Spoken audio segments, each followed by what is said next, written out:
अच्छा silent silent silent, कौन silent है सबका? ठीक है। लास्ट क्लास तक हमने जितना कुछ भी किया, basic concepts, principle, terms, definition, वहां पे किसी को भी डाउट है तो पहले पूछ लो। कंटिंजेंट लायबिलिटी, ठीक है, ओके, समझना। कंटिंजेंट लायबिलिटी क्या था? The liability which depends upon happening और non happening of future events और ट्रांजेक्शन। मतलब एक ऐसा लायबिलिटी जो एक्चुअल में लायबिलिटी है ही नहीं, या तो वो लायबिलिटी बन सकता है या नहीं भी बनेगा, लेकिन ये पता कब चलेगा? जब फ्यूचर में वो एक पर्टिकुलर सिचुएशन हो जाएगा। लेट से मैं प्रेडिक्ट कर लूं कि आज से 6 डेज के बाद रेन होगा, राइट? तो बारिश होगा, उसके लिए मैंने क्या करूंगा? किसी से तो कोई तो बोलेगा नहीं होगा, मैं बोल रहा हूं होगा। तो इफ आई एम सेइंग होगा एंड समवन इज सेइंग नहीं होगा, तो हम लोग क्या करेंगे? बैटिंग करेंगे, राइट? अब मैं उसमें जीतूंगा या हारूंगा ये कब पता चलेगा? जब 6 दिन बाद ही, राइट? तो मेरे लिए वो क्या है? कंटिंजेंट है, वो मेरे फेवर में हो भी सकता है, नहीं भी हो सकता। उन ट्रांजेक्शन्स को हम बोलते हैं कंटिंजेंट। एंड मेरा अकाउंट्स बोलता है we do not record contingent transactions, हम जस्ट उसका डिस्क्लोजर करते हैं, हम जस्ट उसका डिस्क्लोजर करते हैं। क्लियर है? जैसे लॉ सूट, बिजनेस में जितना भी लॉ सूट्स होते हैं, मतलब कोर्ट केसेस वगैरह जो होते हैं, every case is a contingent liability, right? But एक चीज ध्यान रखना, किसी ने जाते जाते मुझसे पूछा था कि भैया कोर्ट केस हुआ, ठीक है, what about the legal fees? Court case यदि हुआ है तो आप लॉयर को तो अपॉइंट करोगे। अब लॉयर को फीस क्या कंटिंजेंट है क्या? अब आप केस जीतो या हारो, आपको लॉयर को तो फीस देना ही पड़ेगा ना, तो वो तो सर्टेन है, देना ही पड़ेगा। And we can approximately calculate the value, depend करता है, एक दो हियरिंग आगे पीछे भी हो सकता है, लेकिन एक लमसम वैल्यू तो पता रहता है ना कि लॉयर को तो इतना पेमेंट करना पड़ेगा। तब लॉयर को जो फीस पे करना है फ्यूचर में उसके लिए आज हम क्या करेंगे? क्या नाम से? प्रोविजन। क्या नाम से? प्रोविजन। क्लियर है? तो एक लॉ सूट में जो लॉ सूट का डिसीजन है, that is a contingent transaction, लेकिन उसके ऊपर जो मुझे लीगल फी पे करना है उसको मैं आज ही बिजनेस में रिकॉर्ड कर लूंगा with the name provision, provision for legal fees बोल के, राइट? अब ये प्रोविजन रिकॉर्ड कर रहा हूं, मुझे कौन सा कंसेप्ट अलाउ करता है? Which concept teaches me to record provision in the business? Prudence concept, conservatism और प्रूडेंस कंसेप्ट। प्रूडेंस कंसेप्ट क्या बोलता है? Anticipate all future expenses and losses, ignore all future incomes and gains, right? फिर से बोलना, as per prudence anticipate all future expenses and losses, ignore all incomes and gains. अब तुम लोग बोलो एक साथ,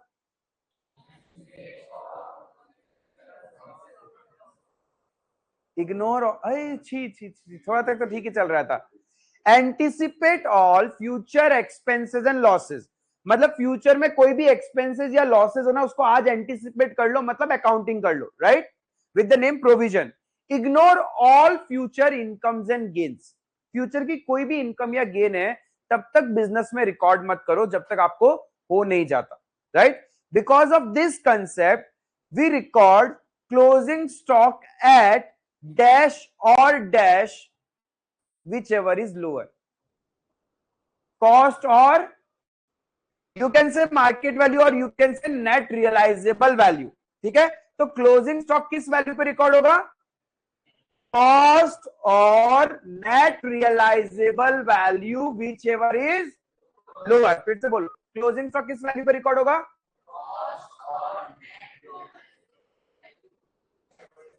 as per which concept?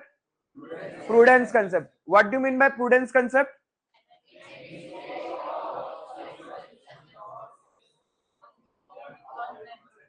Yes, अरे फिर से बोलते क्यों नहीं हो?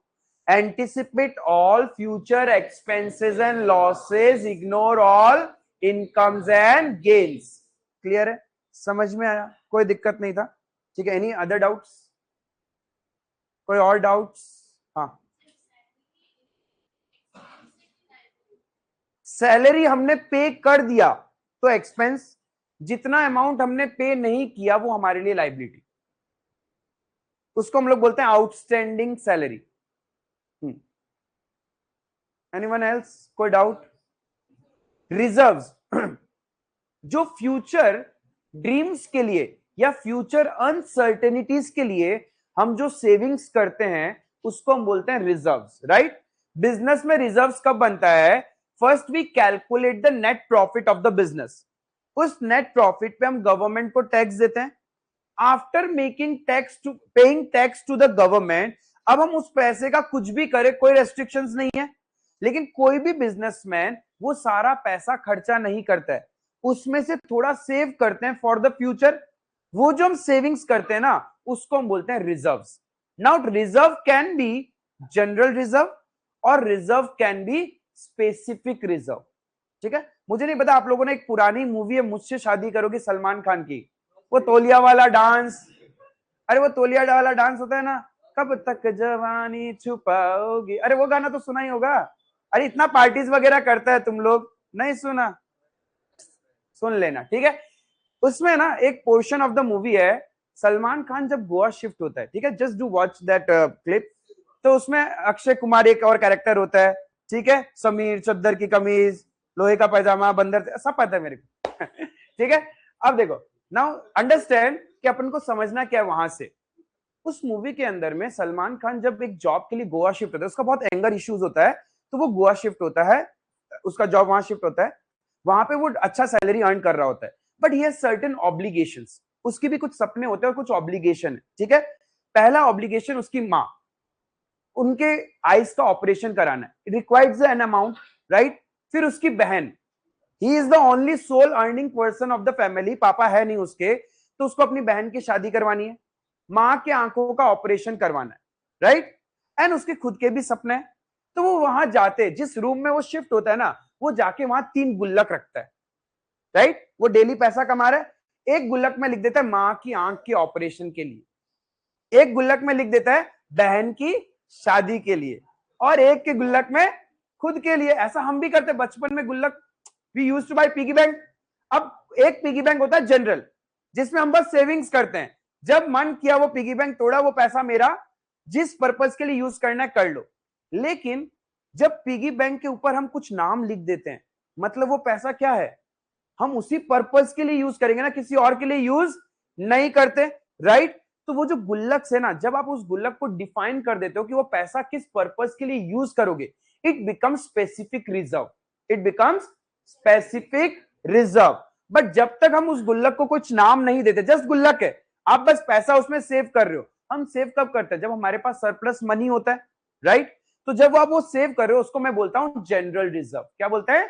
General reserve. मैं कहीं पे भी यूज कर सकता हूं। आई बात समझ में क्लियर है? हाँ,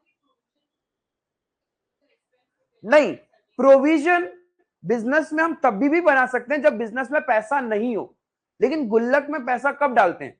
जब मेरे पास पैसा बहुत होता है, तब मैं गुल्लक में डालता हूं ना। समझ लो आज इवनिंग का, रात का खाना खाने का भी पैसा मेरे पास शॉर्टेज पड़ रहा है, अब घर जाके क्या मैं गुल्लक में पैसा डालूंगा? क्या पॉसिबल ही नहीं है ना, राइट। तो वो गुल्लक इज बेसिकली तभी जब मेरे पास सरप्लस मनी है, और सरप्लस मनी का मतलब होता है after payment of tax to the government मेरे पास कुछ पैसा बिजनेस में बचा है, तब उसमें से जो मैं सेव करता हूं, that is reserve. Even I my business is running in loss, और मुझे लगता है फ्यूचर में एक एक्सपेंस होना ही है, तो उसके लिए भी मैं प्रोविजन बना सकता हूं। जस्ट होगा क्या, मेरा बिजनेस का लॉस बढ़ जाएगा, ये मुझे अकाउंट्स अलाउ करता है, right. But reserves is only created when there is profit, but provisions can be created even when the business is in loss. Profit हो चाहे लॉस हो, हम लोग प्रोविजन बना सकते हैं। आई बात समझ में? क्लियर है? रिजर्व क्लियर था? General reserve and specific reserve clear है? जनरल रिजर्व मतलब ऐसा गुल्लक जिसमें हमने कुछ नामकरण नहीं किया, उस पैसे को हम कहीं पे भी यूज कर सकते हैं, राइट। जैसे घर वाले कुछ सेविंग्स करते हैं, जब इमरजेंसी आती है उस पैसे को यूज कर लेते हैं, और कुछ पैसा वो सेव करते हैं आपकी एजुकेशन के लिए, उसको हाथ ही नहीं लगाते उन लोग, वो तुम्हारी पढ़ाई के लिए, राइट, या फिर घर खरीदने के लिए, तो उस पैसे को हाथ नहीं लगाते। That is my specific reserve. हाथ नहीं लगा सकते ऐसा नहीं है, एक्सट्रीम सिचुएशन में तो हमारे पास ऑप्शन ही नहीं बचेगा, बट जनरल सिनेरियो में हम उन पैसे को हाथ नहीं लगाते, right. This is specific reserve. Clear है? समझ में आया यहां तक? ठीक है। अपन कुछ प्रिंसिपल्स करे, आई टोल्ड यू दैट अपना स्टार्टिंग का 4-5 चैप्टर एक साथ चलेगा. We have covered around 95% of those chapter. First chapter से लेके principles, conventions, basic terms, bookkeeping, accountancy, cash basis versus accrual basis, we have covered all those chapter. ठीक है, कुछ प्रिंसिपल्स पेंडिंग है. First will cover those and थोड़ा सा कुछ practicality भी इस बार समझेंगे. We have covered business entity concept. क्या था business entity concept?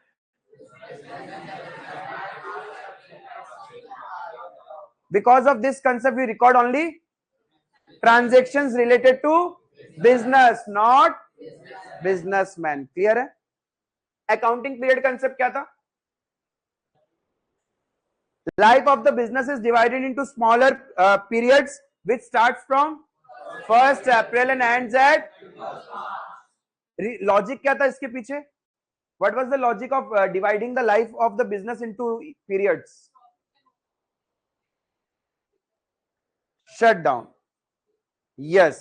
Profit of a business. बाकी लोग देखो मत, हाँ कितना पढ़ता है. तुम भी पढ़ो, तुम्हारे पास भी 24 घंटे हैं, तुम्हारी भी अपनी लाइफ है, तुम्हारे घर वाले भी पैसा खर्चा कर रहे हैं स्कूल पे, ट्यूशंस पे, तुम भी पढ़ो, कोई किसी ने नहीं रोका है.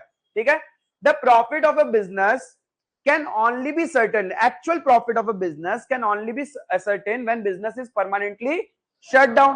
But knowing the profit at that point of time will be of no use. Hence, we have divided the life of a business into periods, which starts from 1st of April and ends at 31st of March. Clear है? आई बात समझ में? Then money measurement concept क्या था? Only those transactions which can be measured in terms of money, जिसको आप पैसे में वैल्यू कर सकते हैं और बिजनेस रिलेटेड होना पड़ेगा, तभी हम बिजनेस में रिकॉर्ड करेंगे. We record only quantitative information, we ignore qualitative information. Give me example of qualitative information. Quarrel between the top management, fire, factory में आग लग गया, फिर दुकान में आग लग गया, strike. These are just information. These are just information. But इसको इन information को with value बोल दूं. Due to strike, there is a loss of rupees 5 lakh. Now this transaction can be recorded. समझ में आया? Then dual aspect concept. ये क्या था? As per this concept, asset is always equals to liabilities plus capital, right? The primary objective of accounting क्या था? To ascertain profitability and financial position. To ascertain, ठीक है, profitability and financial position. Profitability का मतलब net profit and net loss of the business, right? अब business में net profit and net loss निकालने का दो stages है. पहला stage in business, we calculate gross profit, then we calculate net profit. ठीक है. जैसे आप शार्क टैंक को थोड़ा सा अच्छे से ऑब्जर्व करना, बिकॉज अब आपको टर्म्स वो समझ में आएगा, राइट? उन लोग बहुत बार पूछते हैं आपका ग्रॉस मार्जिन कितना है, what is your gross margin? Because जिस बिजनेस का जितना ज्यादा ग्रॉस मार्जिन होगा उसका प्रॉफिट होने का चांसेस उतना ज्यादा है. Let's say I am buying an product for ₹10 and I am selling it for ₹50, तो मेरा ग्रॉस प्रॉफिट कितना है? 40. This is not my net profit. मैंने 10 रुपए में खरीदा और 50 रुपए में बेच दिया, तो 40 रुपए मेरे लिए क्या है? Gross profit. अब इस 40 रुपए से मैं अपने बिजनेस के एक्सपेंसेस माइनस करूंगा, रेंट, सैलरी, इलेक्ट्रिसिटी, वो सब माइनस करने के बाद जो पैसा बचेगा ना, that is net profit, right? आई बात समझ में? तो सबसे पहले हम बिजनेस में ग्रॉस प्रॉफिट कैलकुलेट करते हैं and then we calculate net profit. पहले ग्रॉस प्रॉफिट, फिर नेट प्रॉफिट. अब ग्रॉस प्रॉफिट कैलकुलेट करने के लिए we prepare trading account. We prepare trading account. ठीक है, A/C का मतलब trading account. And to calculate net profit of the business, in business we prepare profit and loss account.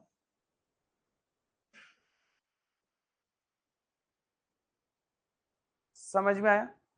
तो profitability, because here we are talking about sole proprietorship business, our class 11 syllabus covered only soul proprietorship business. तो वहां profitability calculate करना है, मतलब मुझे business का net profit and net loss calculate करना है। नेट प्रॉफिट तक पहुंचने के लिए पहले मुझे ग्रॉस प्रॉफिट निकालना पड़ेगा, और ग्रॉस प्रॉफिट निकालने के लिए हम जो बनाना सीखेंगे उसको हम बोलते हैं trading account, right. Then with gross profit उसमें हम बिजनेस की बाकी इनकम्स एंड एक्सपेंसेस को प्लस माइनस करेंगे, जो रिजल्ट मिलेगा वो होगा नेट प्रॉफिट और नेट लॉस। उसके लिए हम प्रिपेयर करते हैं profit and loss account. Clear है प्रॉफिटेबिलिटी का मतलब। एंड द सेकंड ऑब्जेक्टिव क्या था? Financial position. फाइनेंशियल पोजीशन का मतलब क्या था? Position of assets, liabilities and capital, right.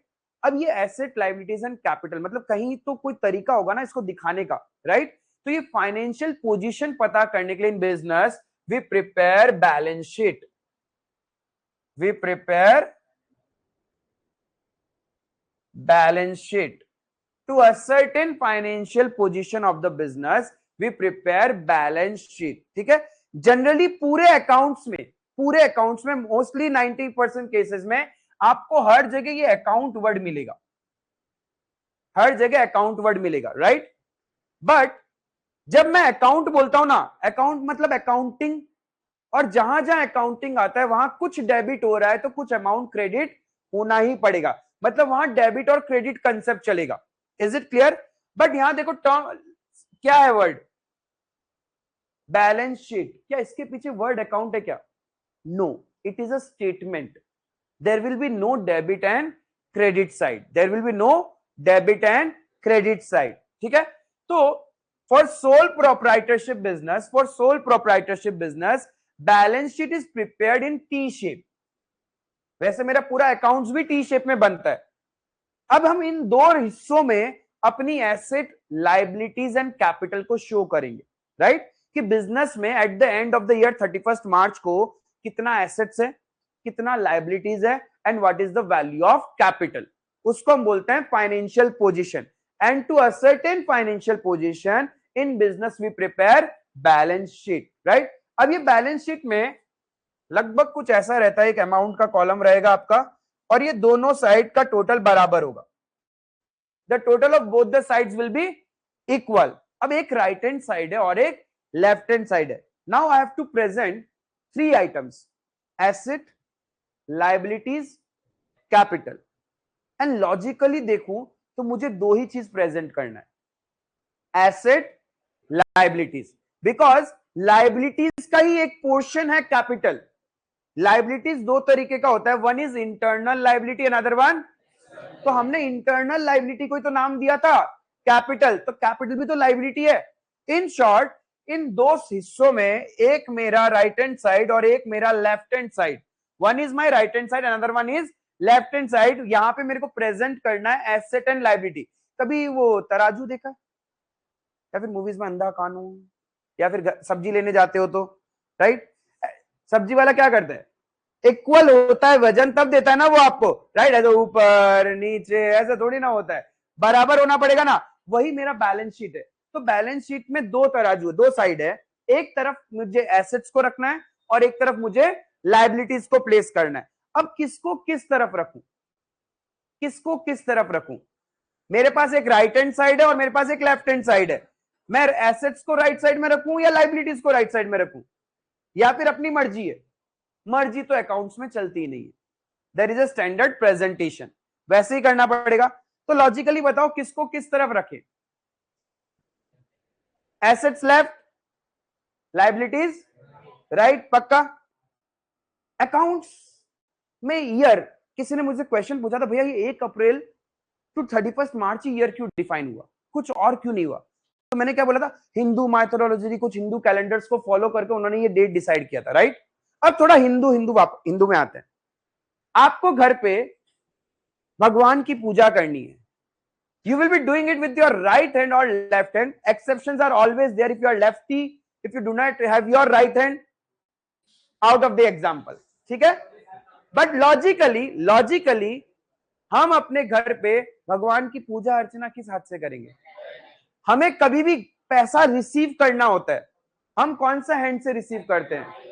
उल्टा हाथ से लेते तो घर वाले डांटते हैं ना, राइट? हमें कोई भी अच्छा काम स्टार्ट करना होता है, या फिर जैसे नया घर है उसमें एंट्री करना है, तो क्या बोलते हैं? राइट लेग से स्टार्ट करो, जिंदगी में सब कुछ राइट राइट होगा, सब फालतू उपाय नहीं है। यानी whatever we do good and valuable things we do from the right side. तो बिजनेस में वैल्यूएबल क्या है? एसेट तो कौन से साइड होना चाहिए? इसलिए राइट साइड में क्या है मेरा? Assets, and on the left hand side L for left hand side, L for liabilities. Clear है? समझ में आया? तो बैलेंस शीट का दो साइड है, one is right side, another one is left hand side. Right side में क्या रिकॉर्ड करेंगे? Assets of the business, and left hand side में liabilities of the business. Now liabilities has been divided into two parts, एक internal है और एक external. तो जब मैं इस तरफ लाइबिलिटी और इस तरफ एसेट्स लिख रहा हूं, तो एक आ जाएगा मेरा इंटरनल लाइबिलिटी को क्या नाम से बोलूंगा? कैपिटल, और बाकी अदर लाइबिलिटीज हो जाएगी मेरी, और इस तरफ मेरी assets, and this total should always be, this is accounting equation. हाँ हाँ हाँ हाँ,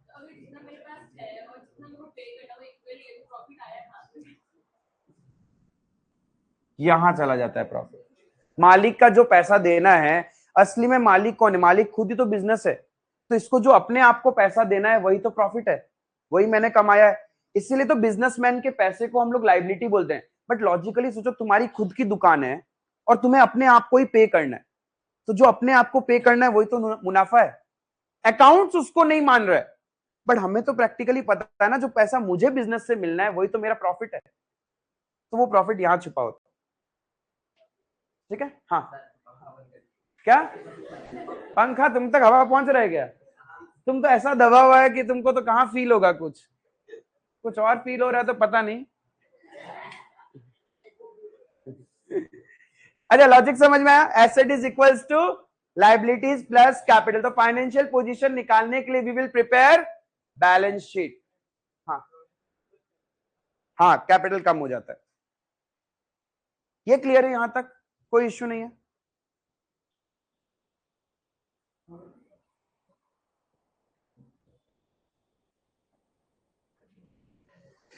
What was going concern? Man may come, man may go, but business will goes on forever. Because of this assumption, क्या करते हैं हम business में? We classify assets and liabilities into current and non-current. Non-current का मतलब क्या था? जो मोर देन 12 मंथ्स के लिए होगा, और करंट मतलब with in 1 year, with in 1 year. ठीक है? जो अमाउंट मुझे विद इन 1 ईयर पे करना है, दैट्स माय करंट लायबिलिटी। जो पैसा मुझे विद इन 1 ईयर मिल जाएगा, या जिसका बेनिफिट विद इन 1 ईयर मिल जाएगा, वो मेरे लिए करंट एसेट्स। जो अमाउंट मुझे मोर देन 1 ईयर के बाद पे करना है इज नॉन करंट लायबिलिटी, और जो एसेट्स मेरे बिजनेस में मोर देन 1 ईयर के लिए रन करेगा, वो मेरे लिए नॉन करंट एसेट्स। क्लियर है सबको? कंसिस्टेंसी क्या था? यस, बिजनेस में आप कुछ भी प्रिंसिपल्स या रूल्स को अप्लाई किए हो, तो you should consistently followed, it should not change from year on year. Example was method of depreciation. If आपने एक ईयर में एसएलएम मेथड लगाया, स्ट्रेट लाइन मेथड, तो आप कंसिस्टेंटली उसी को फॉलो करो ना। ऐसे नहीं होना चाहिए फर्स्ट ईयर में SLM, next year WDV, then again SLM, then again WDV. It should not change year on year. But can consistency be broked? किस सिचुएशन में? चेंज इन लॉ, और अरे अकाउंटिंग स्टैंडर्ड्स पे पूरा अकाउंट्स चलता है मेरा। Change in accounting standard. तीसरा क्या था? For better presentation. यदि आपको लगता है हमारे यूजर को अच्छी इंफॉर्मेशन मिलेगी, प्रॉपर इंफॉर्मेशन मिलेगी, then we can make changes in our accounts. Clear है? समझ में आया? तो 3 रीजंस की वजह से कंसिस्टेंसी ब्रेक हो सकता है। पहला, चेंज इन लॉ। दूसरा, चेंज इन अकाउंटिंग स्टैंडर्ड्स। तीसरा, for better presentation, for better presentation. Clear है? कंजर्वेटिज्म एंड प्रूडेंस कंसेप्ट पढ़ा था हमने, ठीक है। As per this concept anticipate all future expenses and losses, ignore all incomes and gains. Because of this concept, we record closing stock at cost or net realizable value, whichever is lower. Clear है? Cost or net realizable value, whichever is lower. Clear है? अब समझना नया concept, revenue recognition concept. Revenue का मतलब क्या? What do mean by revenue? जो बेच के मुझे पैसा मिला वो revenue. If I am dealing in goods, तो गुड सेल करके जो पैसा आया that is revenue. If I am dealing in services, तो जो सर्विस देके जो मेरे पास पैसा आया that is my revenue, right? Now the question comes कि मुझे रेवेन्यू को बुक्स में रिकॉर्ड कब करना है, मतलब मैं सेल्स कब मान लूं, किस पॉइंट पे बिजनेस में मुझे सेल्स मान लेना चाहिए, right? Now let's say suppose आप में से कोई मेरे बिजनेस में, स्टेशनरी बिजनेस है, right?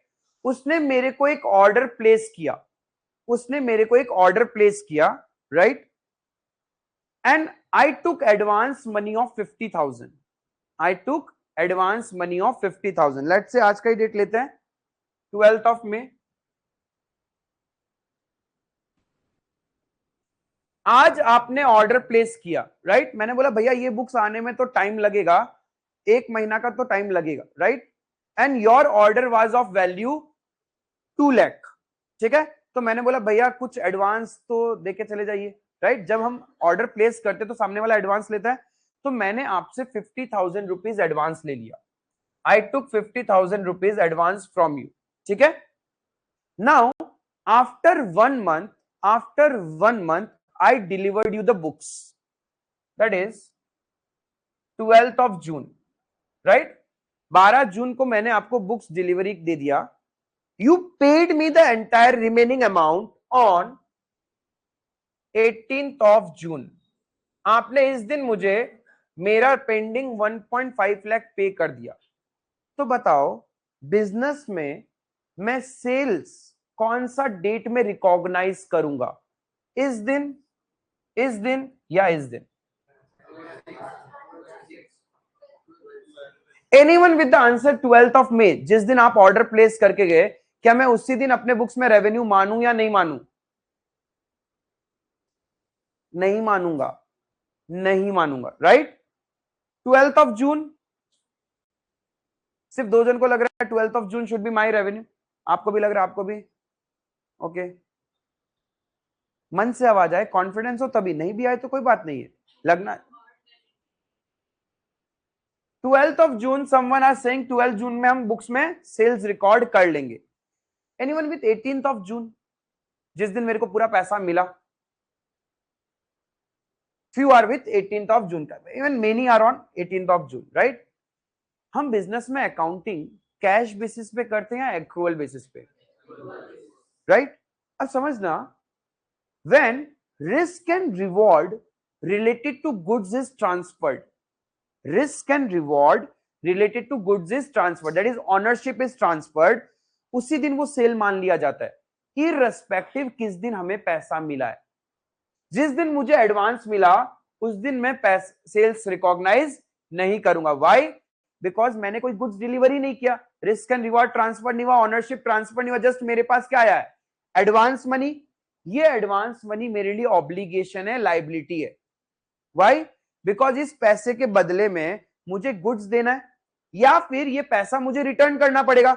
If I am not able to fulfil the demand, customer का डिमांड पूरा नहीं करूंगा तो मुझे तो उसका पैसा रिटर्न करना पड़ेगा ना। So this 50,000 is my obligation. 12th of जून को मैंने सारा बुक्स डिलीवरी करवा दिया, तो क्या हो गया? Ownership gone, risk and reward gone. आई बात समझ में? तो इसी दिन मैं अपने बुक्स में क्या करूंगा? रेवेन्यू रिकॉग्नाइज कर लूंगा। वेयर इस दिन तो मुझे क्या हुआ? बचा हुआ बस पैसा ही तो मिला है, तो इस दिन कुछ नहीं, नॉर्मल है। मुझे आपसे पैसा मिलना था, that was asset for me, और इस दिन मुझे आपसे पैसा मिल गया। Is it clear? तो रेवेन्यू कब रिकॉग्नाइज होता है? जब रिस्क एंड रिवॉर्ड ट्रांसफर हो जाता है उसी दिन हम अपने बुक्स में सेल्स रिकॉर्ड कर लेते हैं, इररिस्पेक्टिव उससे रिलेटेड आपको पैसा कब मिला। Is it clear? समझ में आया ना? और एक एग्जांपल समझना, सपोज आप लोग मेरे बिजनेस में आ जाए एंड आपने मेरे से एक गुड्स बाय किया ऑफ द वैल्यू 2 लाख, आपने मुझे वो अमाउंट भी पे कर दी, वो अमाउंट भी पे कर दिया आपने मुझे, मेरे अकाउंट में आ गया 2 लाख, राइट? मैंने आपका गुड्स पैक करवा दिया, मेरे शॉप में पड़ा है, आपने बोला भैया अभी नहीं लेके जाऊंगा, अपने पास ही रखिए, मैं कोई बिजनेस पर्पस के लिए आउट ऑफ गुवाहाटी जा रहा हूं, I will be back on 18th of मे, तो उस दिन आके मैं आपसे गुड्स ले जाऊंगा, राइट? तो आप 18th ऑफ मे को आए और अपना गुड्स लेके चले गए। टेल मी, मैं अपने बिजनेस में सेल्स कब रिकॉर्ड करूंगा?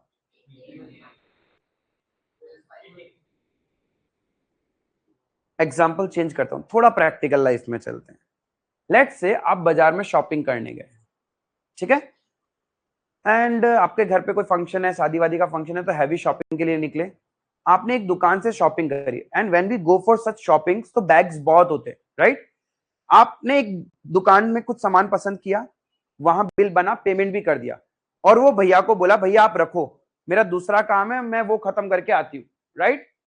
आप दूसरा काम करने के लिए चले गए, दूसरा काम करते करते करते करते इतना टाइम हो गया कि वो जो शॉपकीपर था वो बंद करके चला गया।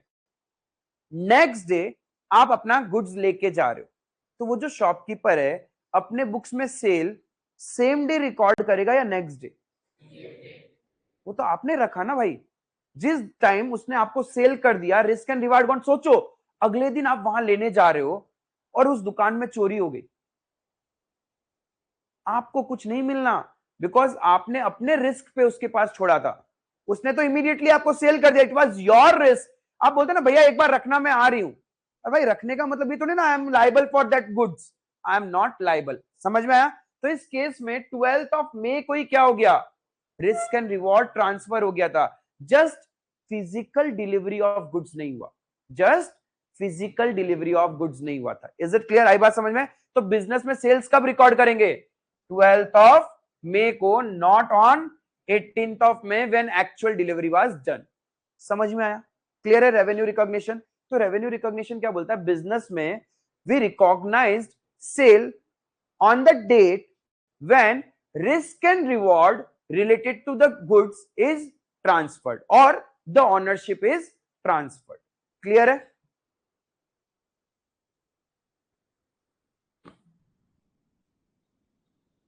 क्लियर है? कोई इश्यू नहीं है? मैचिंग कंसेप्ट, अब ये मैचिंग कंसेप्ट क्या है? मैचिंग कंसेप्ट बोलता है कि बिजनेस में your revenue should match with your expenses. जैसे आप कहीं कोई पार्टी में जाते हैं, यदि आपने ऊपर में जींस और टी शर्ट पहनी है तो ऑब्वियसली नीचे फॉर्मल शूज तो नहीं पहनोगे, यदि पहन रहे हो तो हैबिट चेंज कर लेना, आपको ड्रेसिंग सेंस नहीं है, ठीक है? यदि आप लोगों ने ऊपर में फॉर्मल्स पहना है, ब्लेजर वगैरह पहना है, अब नीचे स्पोर्ट्स शूज पहनोगे क्या? वो तो नहीं पहनने वाले ना, we will wear something related to that, ठीक है? या फिर क्या होगा, सपोज आपने ब्लैक कलर का बेल्ट पहना है और उसके नीचे आप व्हाइट शूज पहन रहे हो, यदि कोई करता है तो मत करना, it's a bad dressing sense, ठीक है?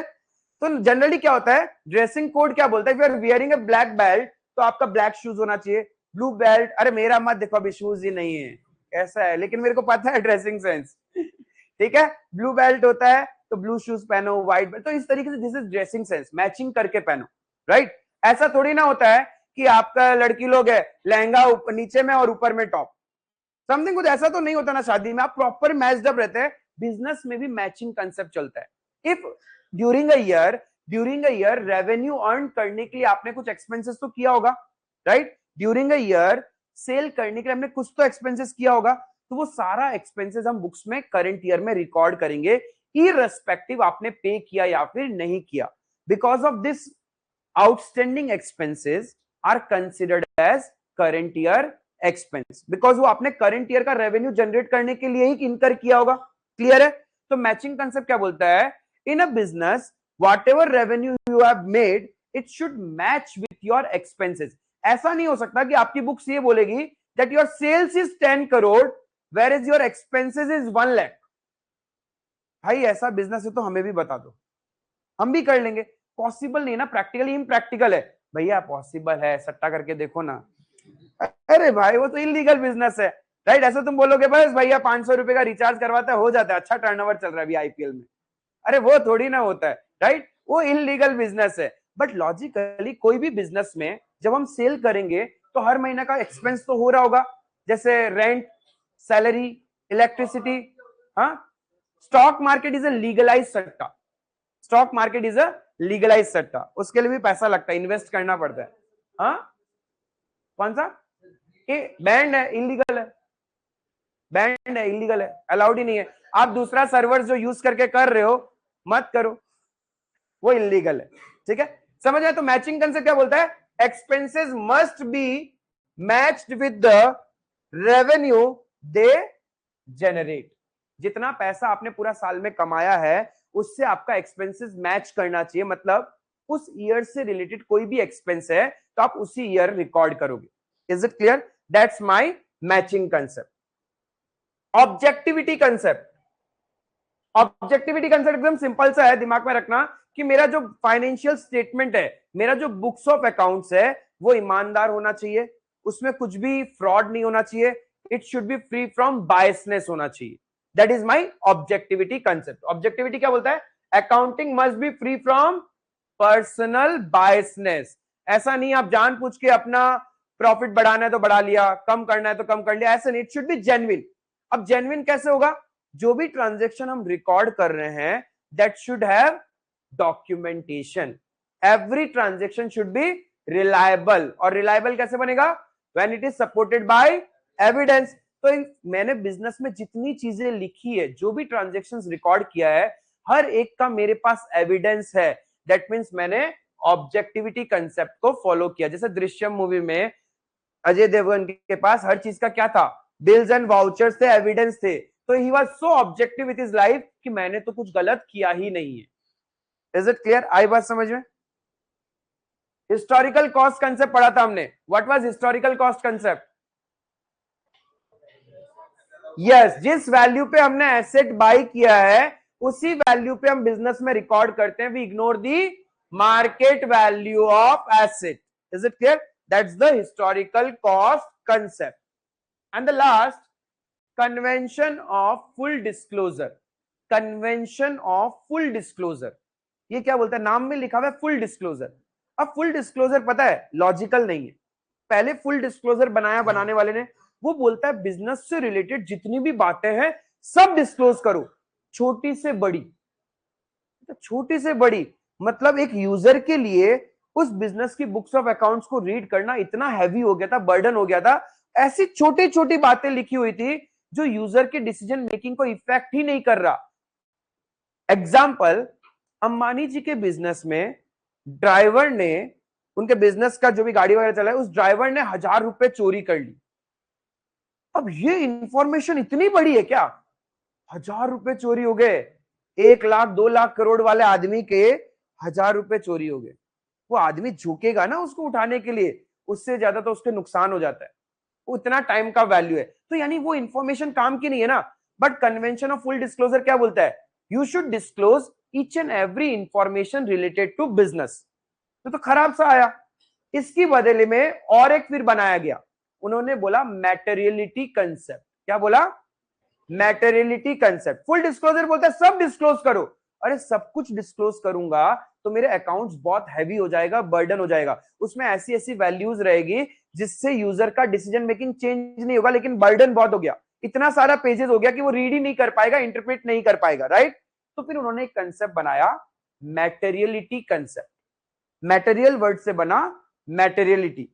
Now in business only disclose those transaction या those information which are material. Now what do you mean by material? Which can make changes in users decision making. जो एक user का decision making को effect कर सकता है, आप उस इंफॉर्मेशन को प्रॉपर्ली डिस्क्लोज करो। जैसे कि सपोज एक छोटा किराना स्टोर है, एक छोटा किराना स्टोर है, उसके वहां से 5,000 रुपीज गायब हो जाए या कोई गुड्स गायब हो जाए, तो उसके लिए it's an material information, right. वही एक बड़ा बिजनेस, हजारों करोड़ का बिजनेस, वहां पे 5,000 की चोरी हो जाए, दैट्स एन इमैटेरियल इंफॉर्मेशन। जैसे कि प्रैक्टिकल लाइफ में आपके घर में जो भी मेड्स काम करने आते हैं, यदि उनका 500 या 1,000 रुपए इधर उधर हो जाता है, उनकी लाइफ को बहुत ज्यादा इफेक्ट होता है उससे। लेकिन हमारे बहुत बार 200-500 रुपए इधर उधर चले जाते हैं, बट हमें उतना इफेक्ट नहीं होता, वी मूव ऑन, हमारे लिए कोई बात नहीं। खर्चा कर रहे थे रेस्टोरेंट में, आज नहीं जाएंगे खाना खाने के लिए, राइट। तो हमारे लिए वो इंफॉर्मेशन इतनी मैटेरियल, वो मनी, वो 500 is not that material as compare to some other person. तो materiality is depends upon business to business, person to person, right. Materiality की वैसे कोई डेफिनेशन नहीं है, but it always changes with the nature of business and nature of person, right। यहां पे बैठे भी किसी के लिए एक मोबाइल फोन, इवन स्मार्टफोन, समझ लो iPhone, is a very high valuable, हो सकता है उसका सपना एक बार हम भी खरीदे। और आप में से कोई होगा जिसने लेटेस्ट ले रखा होगा, उसका स्क्रीन भी टूट जाए तो उसको फर्क नहीं पड़ रहा, उसको पता है मेरे को नया मिल जाएगा, राइट। तो उसके लिए that phone is not that material, लेकिन वही किसी पर्सन के लिए फोन क्या हो सकता है, मटेरियल बन सकता है, राइट। तो दैट इज मैटेरियलिटी कंसेप्ट। समझ में आया। As per materiality concept in business we record those transaction और those information which are material, we ignore all the immaterial informations. Clear है, समझ में आया यहां तक। तो with this we cover our entire principles, इसके ज्यादा कंसेप्ट्स एंड प्रिंसिपल्स नहीं है, सारा कंसेप्ट क्लियर है। किसी को भी डाउट, कुछ रिकॉल करते हैं, हाँ बोलो। लास्ट वाला full disclosure, convention of full disclosure बोलता है बिजनेस से रिलेटेड सारी इंफॉर्मेशन डिस्क्लोज करो, छोटी से छोटी, बड़ी से बड़ी। लेकिन कभी कभी कुछ इंफॉर्मेशन जरूरत नहीं होती है डिस्क्लोज करना, राइट। आप उसको क्लब कर सकते हैं, इग्नोर कर सकते हैं। तो लेकिन फुल डिस्क्लोजर क्या बोलता है, all important business information must be completely disclosed, even non monetary important items.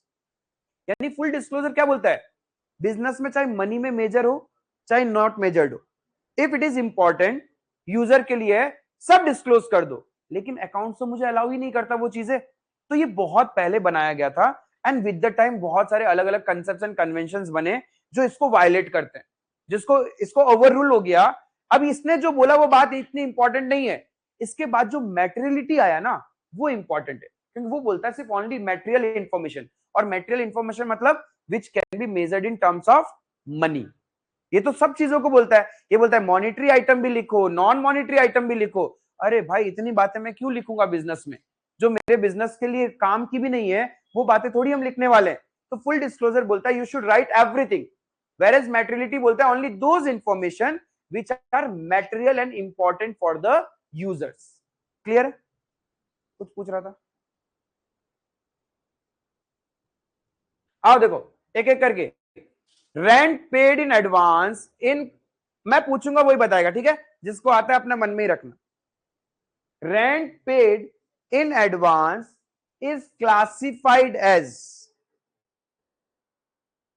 हाँ बताओ।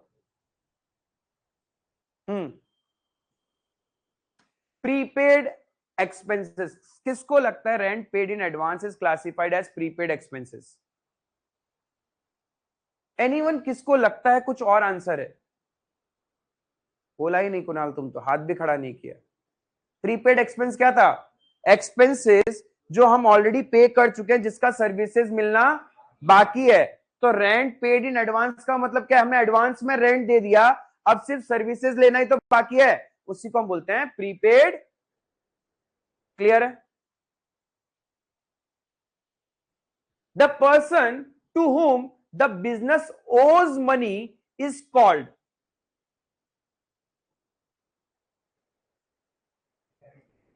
पर्सन जिसको हमें पैसा देना है उसको बिजनेस क्या बोलेगा?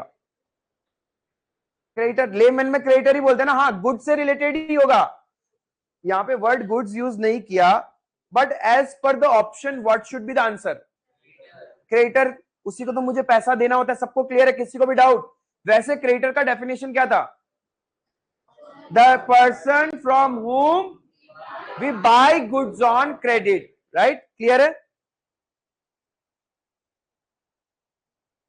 The amount paid to employees for their services. Clear है?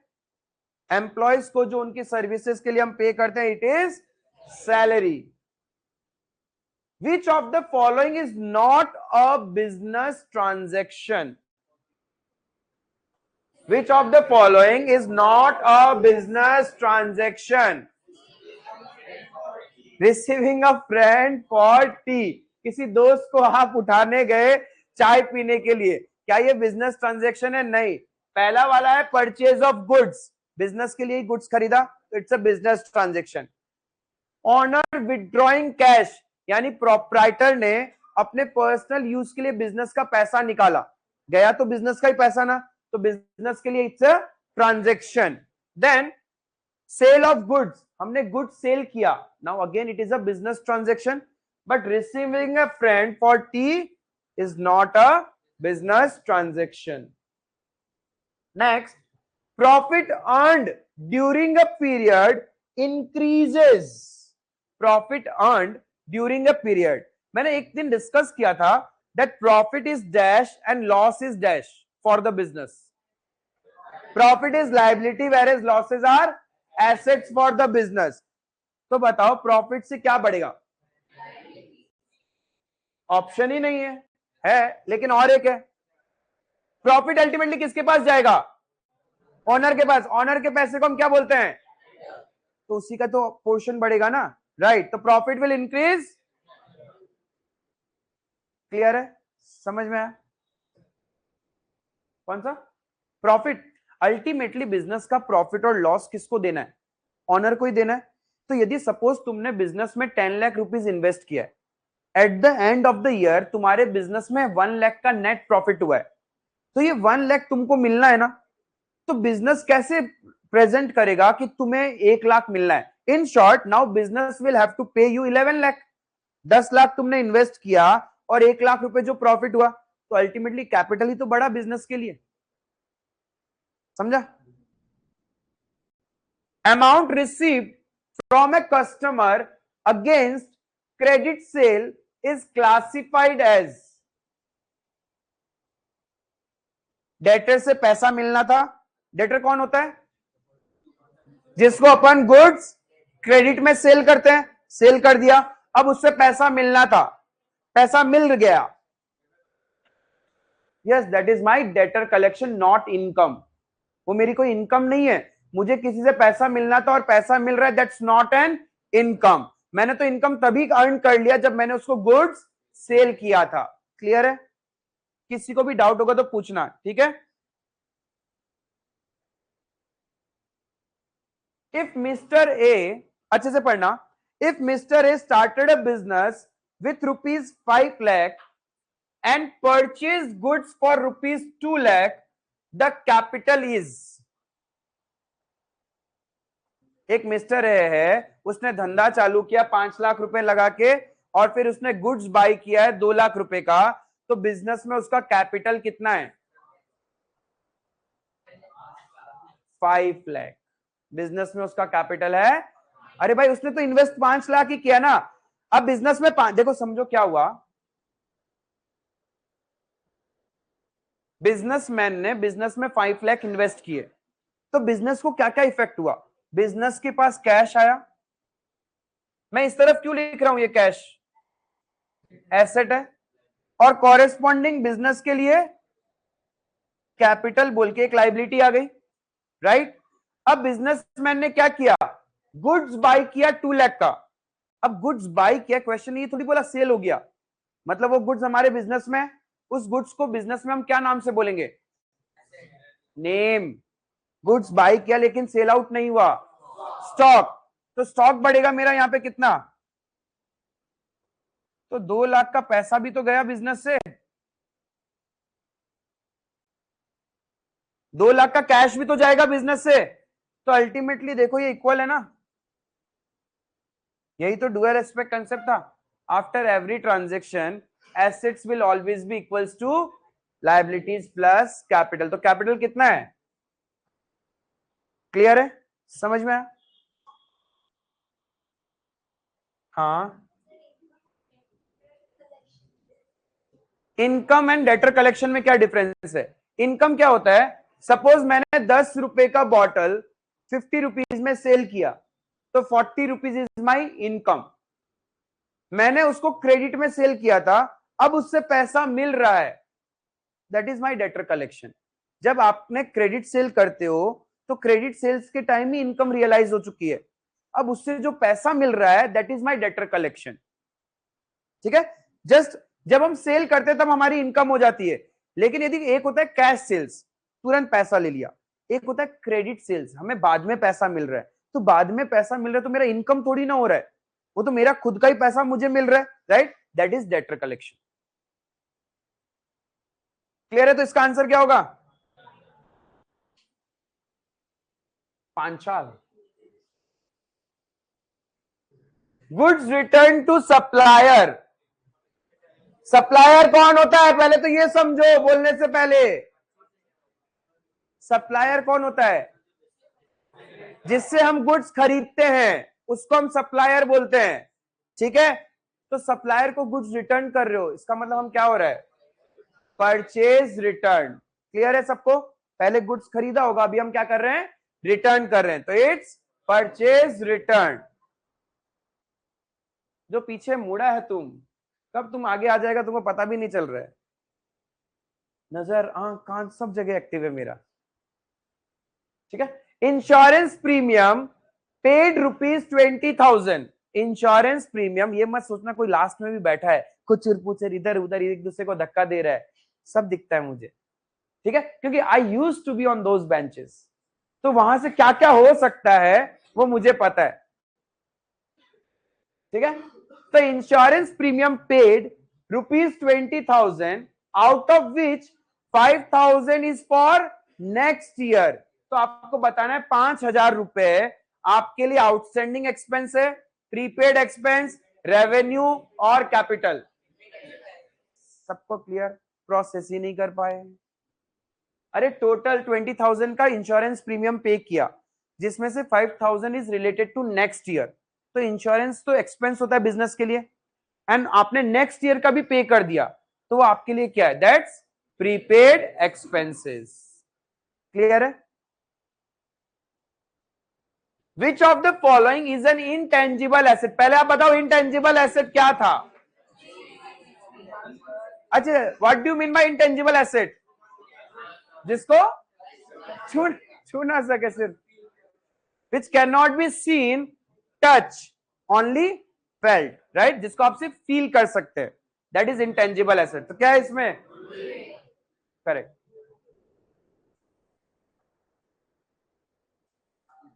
ठीक है, यहां तक अच्छे से फोकस करके। ठीक है, we need to find out the values. एक बिजनेस का सिनेरियो है, विल अंडरस्टैंड अच्छे से। ठीक है, एवरीवन बी फोकस। ठीक है, आराम से समझते हैं क्या क्या हो रहा है, देन विल अंडरस्टैंड इसके साथ साथ क्या क्या क्वेश्चन सॉल्व करना अपन को। पहले स्टोरी को समझते हैं, क्या लिखा है? Miss Kavita started A business name Kavita fashions with an initial capital of ₹20 lakh, full stop. यानी उसने एक धंधा चालू किया कविता फैशंस के नाम से, उसमें उसने कितना पैसा लगाया? 20 लाख। तो कहने से दिस इज कैपिटल, बिजनेस के लिए इतना इन्वेस्ट किया। आगे बोल रहा है she deposited 15 lakh into a business bank account and kept 5 lakh as cash. मतलब क्या हुआ? पहले उसने 20 लाख रुपए बिजनेस को कैश दिया, उसमें से अब उसने बिजनेस करना है तो बिजनेस का एक बैंक अकाउंट होना पड़ेगा, तो उसने एक बैंक अकाउंट ओपन करवाया। Out of that 20 lakh 15 lakh तो उसने बैंक अकाउंट में डिपॉजिट कर दिया, और बाकी 5 लाख बिजनेस में कैश रखा है, वो डे टू डे एक्सपेंसेस के लिए हमें चाहिए होता है, राइट? She purchased furniture. अब फर्नीचर गुड्स है क्या उसके लिए? एसेट होगा, क्योंकि वो तो फैशन कुछ समझ लो बुटीक वगैरह खोला होगा, तो फर्नीचर उसके लिए क्या होगा? Asset. She purchased furniture for ₹2,50,000, a laptop for ₹60,000। Again laptop क्या है? Asset. And paid 40,000 for shop rent for 2 months, prepaid expense. अभी अभी बिजनेस स्टार्ट किया और 2 महीने का रेंट एडवांस में पे कर रहे हो, तो एडवांस रेंट आपके लिए क्या हो गया?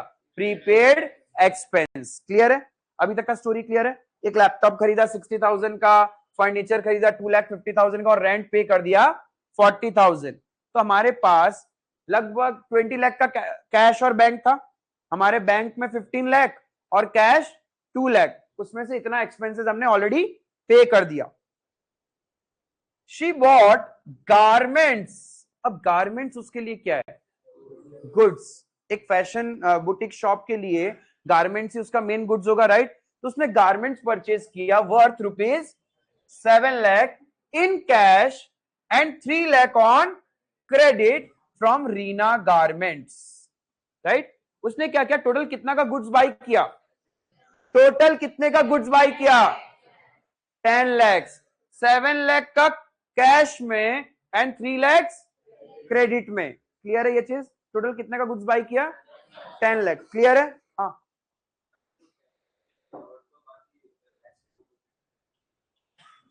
5 लाख कैश में लिया है।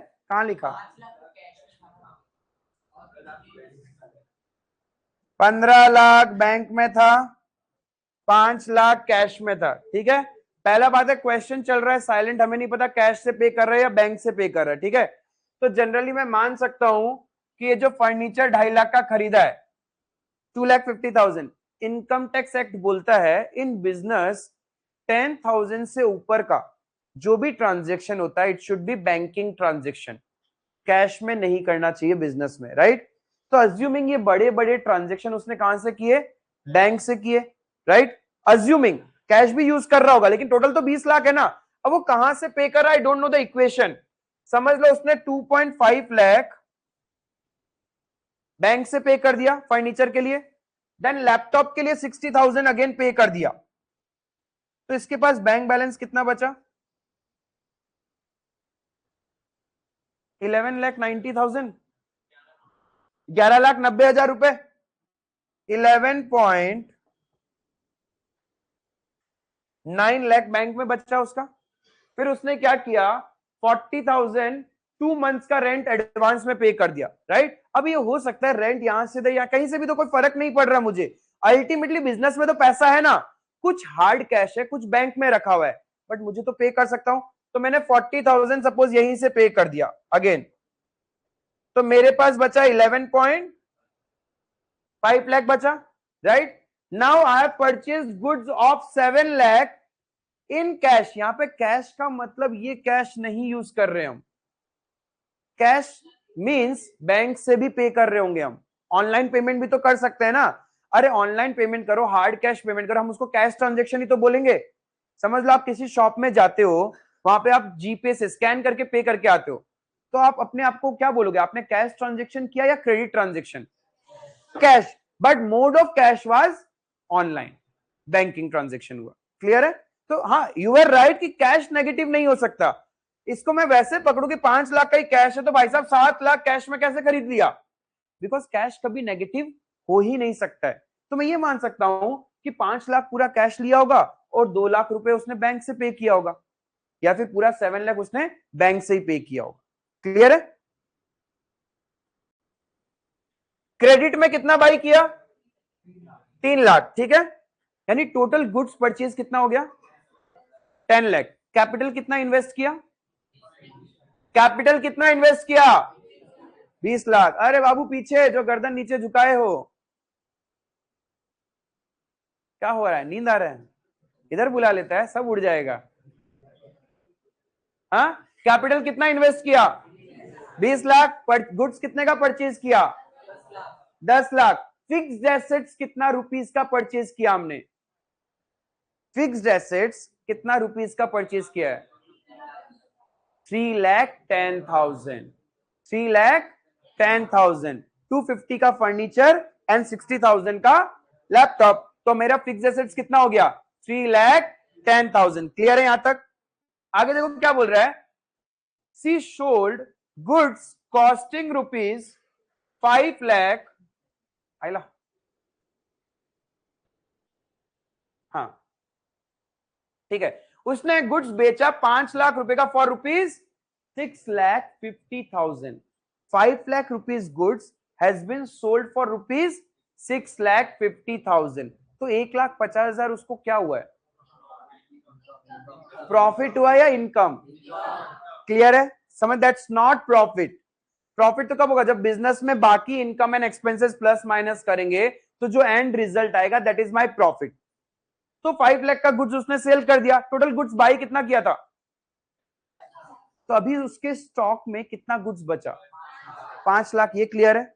आई बात समझ में? एंड 2,50,000 का इनकम हुआ। कैसे सेल किया? In cash and goods costing ₹2 lakh for ₹2,80,000 on credit. यानी 5 लाख रुपए का गुड्स तो कैश में सेल किया। कितने में सेल किया?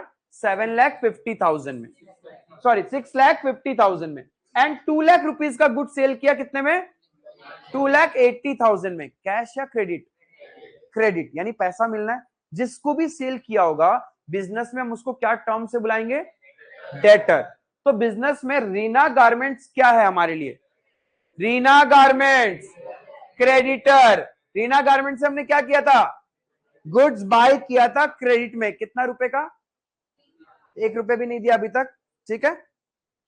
Now goods worth 30,000 were return by Ayesha boutique due to damage. कौन सा वाला गुड्स रिटर्न हो रहा है? ये वाला गुड्स रिटर्न हो रहा है या ये वाला? क्रेडिट वाला। क्रेडिट वाला क्या हो रहा है? रिटर्न कर दिया उसने। कितना रुपए का रिटर्न कर दिया? 30,000 का सेल्स रिटर्न हो गया। ठीक है, कोई बात नहीं। हमने 2,80,000 का सेल्स किया था जिसमें से 30,000 का गुड्स रिटर्न हो गया। Kavita return defective goods worth 20,000 to Reena garments. मतलब रीना गारमेंट से तो हमने खरीदा था और कविता वो है जिसने धंधा चालू किया। अब वो क्या कर रही है? गुड्स रिटर्न कर रही है। तो इट्स परचेज रिटर्न और सेल्स रिटर्न। परचेज रिटर्न, उसने रीना से खरीदा था, रीना को क्या कर रही है? गुड्स रिटर्न कर रही है, वापस कर रही है। क्लियर है? सी paid salaries of ₹80,000 out of which 10,000 was unpaid by year end। तो मुझे बताओ पूरा साल का सैलरी एक्सपेंस कितना है?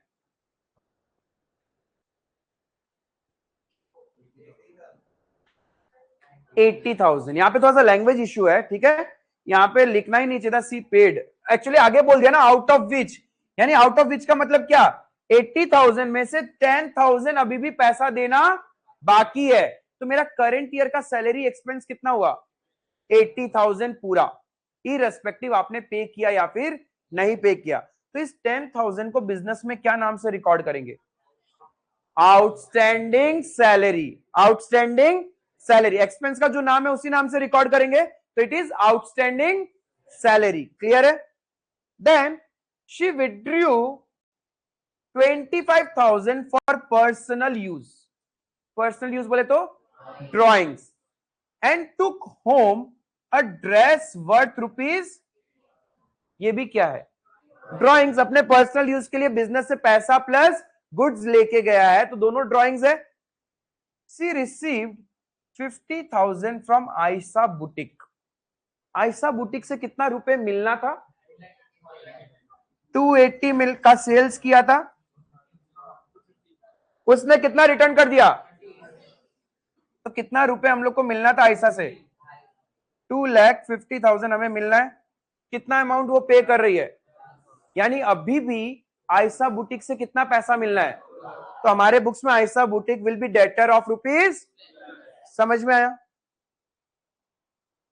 Your first question is what is the amount of capital introduced by Miss Kavita. ये सबको समझ में आया? कितना पैसा बिजनेस में लगाया स्टार्टिंग में उसने? तो 20 lakh. What is the value of fixed assets purchased? दो चीज खरीदा, एक फर्नीचर और एक लैपटॉप। तो टोटल वैल्यू 3,10,000, 3.10 लाख। क्लियर है ये? Next, what is the total amount of purchases?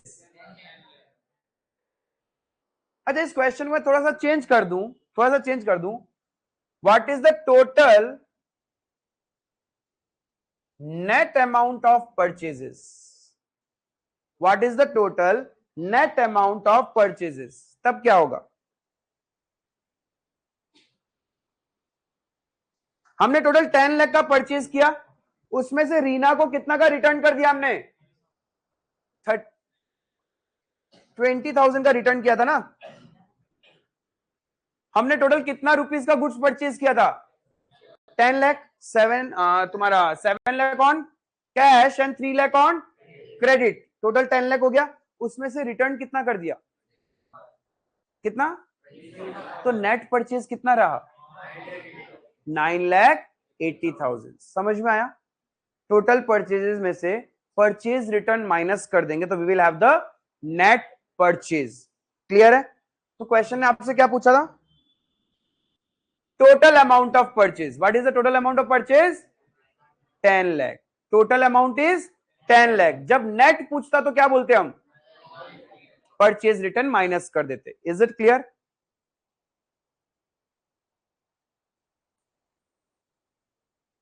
What is the amount of credit purchases? Credit purchase हमने उतना ही किया था, कितना?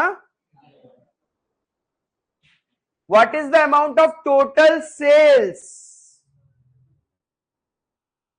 टोटल सेल्स का मतलब क्या होता है? Cash sales plus credit sales. तो कैश सेल्स कितना था मेरा? 6 लाख। और क्रेडिट सेल्स? अरे ये था ना,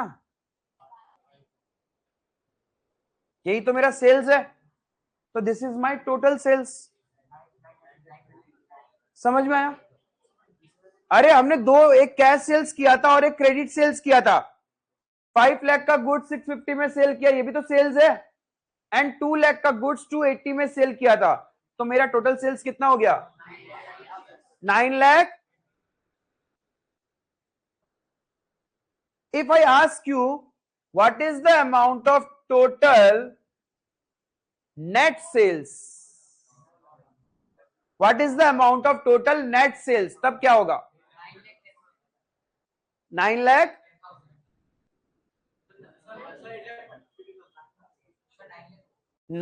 होगा। अरे ये सेल्स रिटर्न हो गया था ना। टोटल सेल्स आपने किया 9,30,000। ये क्लियर है सबको? अब कोई आपसे पूछता नेट सेल्स कितना किया पूरा साल में, तो जितना मेरे पास वापस आ गया तो हम उसको सेल्स थोड़ी बोलूंगा, राइट? तो मेरा नेट सेल्स कितना होगा? 9 लाख। क्लियर है? सब प्रोसेस कर पा रहे हैं? What is the amount of credit sales? 2 lakh या 2,80,000? 2,80,000। Is it clear? 2 लाख तो हमारे लिए वैल्यू था परचेज का। हमने सेल कितने में किया? 2,80,000। That is the amount of my credit sales. What is the amount of sales return? 30,000. Amount of sales return is 30,000. What is the amount of purchase return? 20,000. Clear है? What is the amount of drawings?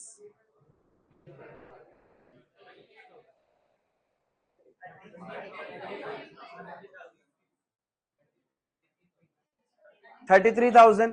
एक तो cash लेके गया और एक goods लेके गया। Clear है सबको? 33,000।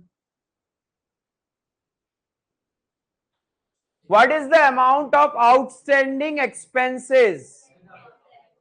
10,000। कौन सा था वो? सैलरी था ना। क्लियर है? ये समझ में आ रहा है सबको? What is the amount of prepaid expenses? Starting में दिया था ना। क्लियर? नहीं, टोटल 40 है। She paid 40,000 for shop rent for 2 months. Each word नहीं है, होता तो 80 हो जाता। क्लियर है? समझ में आया ये? तो क्या होगा आंसर? समझ क्लियर है? What is the amount due from debtor? Debtor से कितना पैसा मिलना है? निकाला था ना हमने। कितना क्रेडिट सेल्स किया था? 280। उसमें से उसने रिटर्न कितना कर दिया? 30। तो मिलना कितना है? 250। उसमें से कितना मिल चुका, तो और कितना मिलना बाकी है, that is the amount due from debtors. What is the amount due to creditor. देखो हमने क्रेडिटर से कितना का गुड्स बाई किया था, 3 लाख का. उसमें से हमने उसको रिटर्न भी तो कर दिया, 20,000 का गुड्स रिटर्न कर दिया ना, तो हमें क्रेडिटर को कितना पैसा देना है, और 280. समझ में आया क्या. 3 लाख का तो गुड्स बाई किया, लेकिन उसमें से 20,000 हमने क्रेडिटर को रिटर्न भी तो कर दिया, तो मुझे नेट कितना अमाउंट पे करना है उसको, 2,80,000.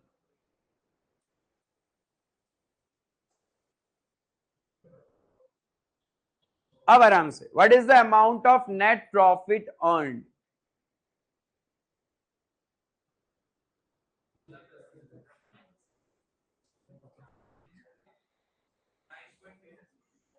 अरे हवा में तीर मत मारो. देखो पहले तो हम लोग देखते हैं इनकम कितना हुआ, इनकम कैलकुलेट करते हैं, फिर प्रॉफिट कैलकुलेट करेंगे. आपका सेल्स कितना था, what was your total sales. सिर्फ 280 थोड़ी था, 650 प्लस 280,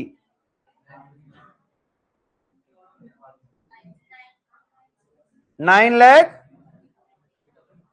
ये मेरा टोटल सेल्स है. क्या चीज, वो तो पैसा मिला मुझे बेचा हुआ, वो मेरा कोई प्रॉफिट नहीं, कुछ नहीं है. 930 का टोटल सेल्स था. इसमें से कुछ गुड्स वापस भी आ गया था मेरे पास, कितना, minus sales return, that is 30,000. तो मेरा टोटल सेल्स 9 लाख.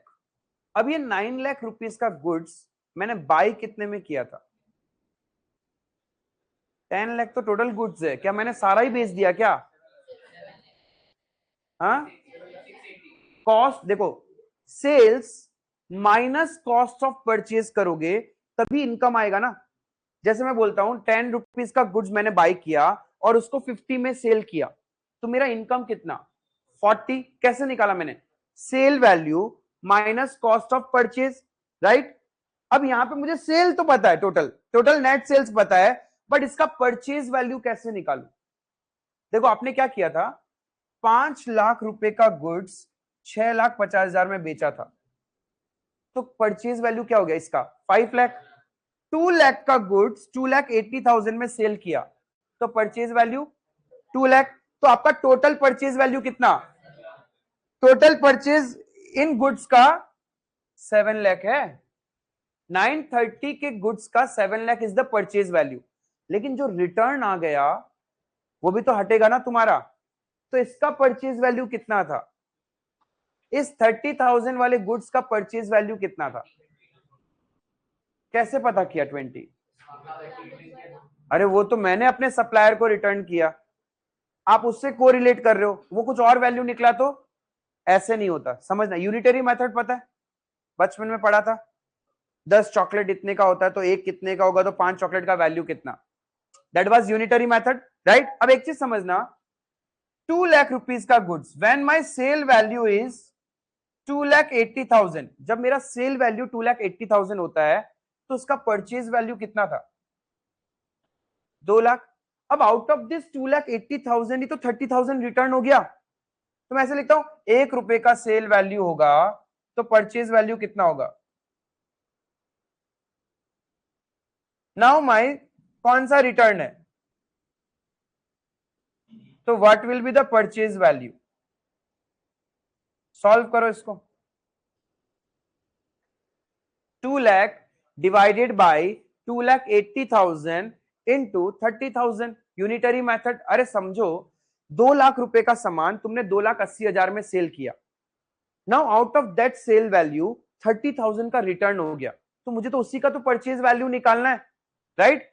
तो इफ 2,80,000 सेल वैल्यू का परचेज प्राइस होता है 2 लाख, तो what will be the purchase price of 30,000 rupees sale value. Unitary method ही किया और कुछ नहीं किया. निकालो वैल्यू फटाफट.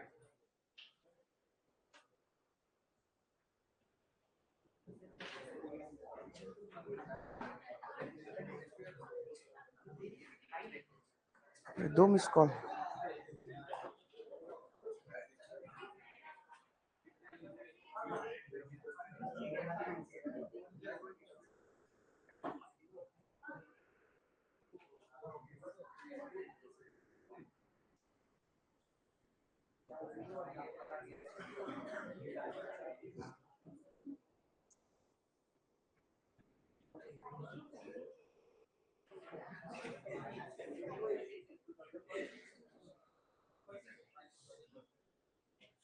पॉइंट्स में क्या मतलब 30,000 वाले गुड्स का परचेज वैल्यू कितना था?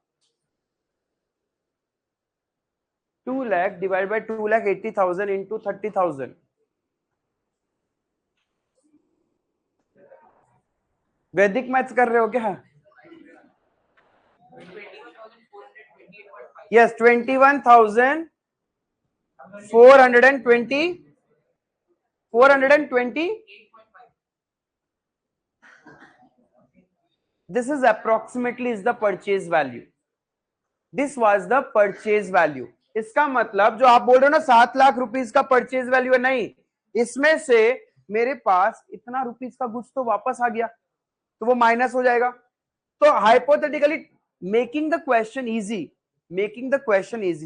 एक बार के लिए हम इसका परचेज वैल्यू मान रहे हैं 20,000, ठीक है। मेकिंग द क्वेश्चन इजी, वरना डेसिमल्स में अभी कैलकुलेशन में फंसोगे आप लोग।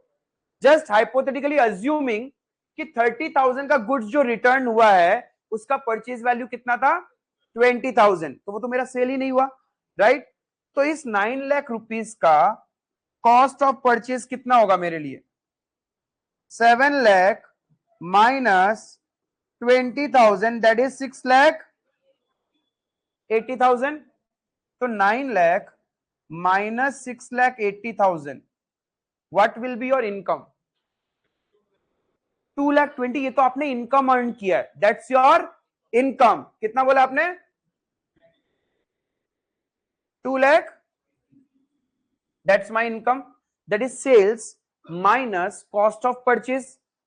जितना सेल्स किया उसमें से उसका परचेज वैल्यू माइनस कर देंगे, तो I will have the income. अब I have to see any other income है क्या मेरे बिजनेस में। इस क्वेश्चन में तो और कोई इनकम की बात ही नहीं हुई थी। एक्सपेंसेस तो था, क्या क्या एक्सपेंसेस था? सबसे पहले रेंट। अरे रेंट एडवांस पे कर दिया तो क्या हुआ, बट है तो related to my current year only, right. तो रेंट कितना था? 40,000 का रेंट। फिर सैलरी पे किया था कितना?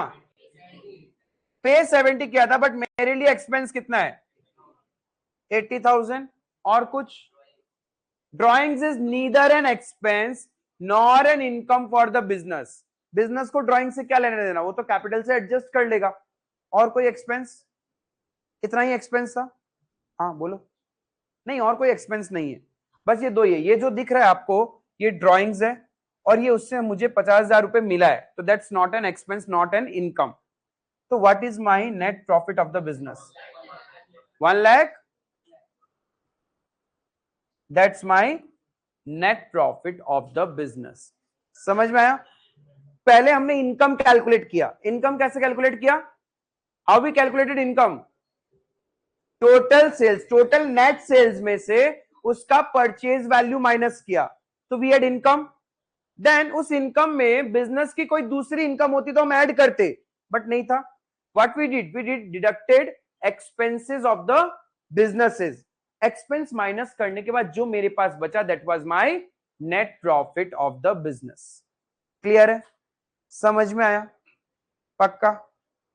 कंसेप्ट क्लियर है? ग्रुप में एक केस सिनेरियो और शेयर करूंगा, that will be your homework, ठीक है? That's all for the day, thank you.